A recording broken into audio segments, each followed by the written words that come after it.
بادشاہ نے ایک طوطا پال رکھا تھا۔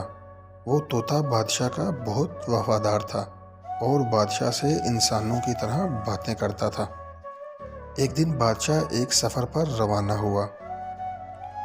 ملکہ نے بادشاہ کی غیر موجودگی میں فائدہ اٹھاتے ہوئے وزیر کو اپنے کمرے میں بلایا۔ جب وزیر کمرے میں داخل ہوا تو ملکہ نے کہا، میں بہت عرصہ سے انتظار میں تھی کہ میں تم سے اپنے دل کی بات کہوں۔ میں تمہیں بہت پسند کرتی ہوں اور تجھ سے شادی کرنا چاہتی ہوں، مگر بادشاہ کو راستے سے ہٹانا تمہارا کام ہے۔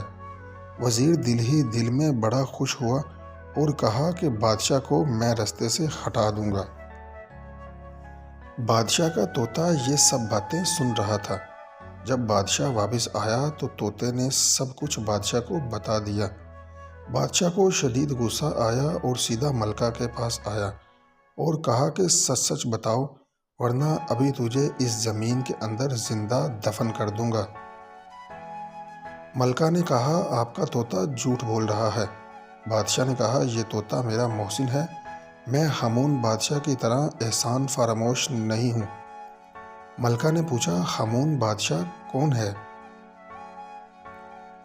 بادشاہ نے کہا، ہامون بادشاہ کو ایک جلد کی عجیب سی بیماری لگ گئی تھی۔ پوری سلطنت میں اس کا علاج کوئی نہ کر سکا۔ پھر ایک حکیم نے اپنے علم سے اس کا علاج کیا۔ بادشاہ کی جلد مکمل طور پر ٹھیک ہو گئی اور بہت جلد بادشاہ نے حکیم کو بہت انعامات سے نوازا۔ تو وزیر حکیم سے حسد کرنے لگا اور کہا کہ بے شک حکیم نے آپ کا علاج کیا ہے، مگر یہ وقتی طور پر عارضی علاج ہے اور یہ حکیم ایک جاسوس ہے جو ہمارے ملک میں جاسوسی کرنے کے لیے آیا ہے۔ بادشاہ نے فوراً حکیم کے سر قلم کرنے کا حکم دیا۔ حکیم نے کہا، اگر آپ نے مجھے مارنے کی ٹھان ہی لی ہے تو میری آخری خواہش پوری کر دیں۔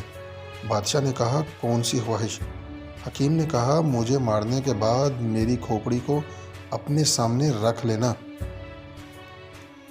اور میری کتاب کا صفحہ 120 پڑھنا۔ حکیم کو آخری خواہش پوری کی گئی اور بادشاہ نے اس کی کھوپڑی اپنے سامنے رکھ کر حکیم کی کتاب پڑھنا شروع کر دی۔ صفحہ 120 پڑھنے لگا مگر وہ صفحہ چپٹا ہوا تھا۔ ہامون بادشاہ نے اپنے لاب و دہن سے صفحہ کھولنے کی کوشش کی۔ کتاب کے صفحے پر لگے زہر نے بادشاہ کو تکلیف میں ڈال دیا اور تڑپنے لگا تو کھوپڑی سے آواز آئی کہ میں تمہارا محسن تھا اور ایک موذی مرض سے تم کو نجات دلائی، مگر تم نے مجھے ہی مار ڈالا، اب یہی تمہارا انجام ہے۔ ملکہ نے جب یہ ساری کہانی سنی تو کہا، اے بادشاہ سلامت، یہ ثابت کروں گی کہ آپ کا یہ طوطا جھوٹ بولتا ہے۔ یہ کہہ کر ملکہ نے ایک چال چلی۔ اس نے اپنی ایک کنیز کو کہا کہ آج ساری رات تم طوطے کے اوپر تھوڑا تھوڑا پانی ڈالتی رہنا، اور دوسری کنیز سے کہا کہ تم ساری رات طوطے کے نیچے بیٹھ کر چکی چلاتی رہنا۔ جب صبح ہوئی تو ملکہ نے کہا، بادشاہ سلامت، رات موسم کیسا تھا؟ بادشاہ نے کہا، موسم صاف تھا۔ ملکہ نے کہا، اپنے طوطے سے پوچھیں کہ رات موسم کیسا تھا۔ بادشاہ نے اپنے طوطے سے پوچھا، میاں مٹھو، رات موسم کیسا تھا؟ تو اس نے کہا، کیا بتاؤں، ساری رات بارش ہوتی رہی اور بادل گرجتے رہے۔ ملکہ کی چال کامیاب رہی اور بادشاہ نے اپنے طوطے کو جھوٹا سمجھ کر مار دیا۔ کچھ دن بعد یہ بات ثابت ہو گئی کہ ملکہ اور وزیر کا کوئی چکر چل رہا ہے اور بادشاہ نے ان دونوں کو رنگے ہاتھوں پکڑ لیا۔ بادشاہ نے اپنے جوتے اتارے اور اپنے ہی سر میں مارنے لگا۔ افسوس کہ مجھے اور ہامون بادشاہ میں کوئی فرق نہ رہا اور میں بھی احسان فراموش رہا۔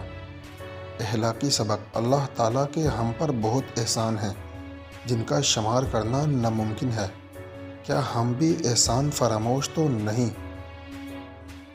اگر نیا سال اچھا گزارنا چاہتے ہو تو بیوی کو بولنا، نئے سال کی شروعات پر رشتہ داروں کو دعوت دے اور ان سے صلح رحمی سے پیش آئے۔